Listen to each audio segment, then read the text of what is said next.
এই মেশিনের নাম হলো ভেন্টিলেটর মেশিন। রোগী যখন নিজে শ্বাস নিতে পারে না, তখন এই মেশিন কৃত্রিমভাবে শ্বাস দেয়। আইসিইউতে রোগীর জীবন বাঁচানোর সবচেয়ে গুরুত্বপূর্ণ মেশিন এটা।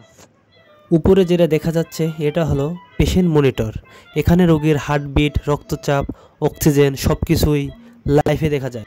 এখানে যে ছোট ছোট মেশিনগুলো দেখা যাচ্ছে এগুলো হলো সিরিজ পাম্প। আইসিইউ রোগীকে খুব নির্দিষ্ট পরিমাণে ওষুধ দিতে এই মেশিন ব্যবহার হয়।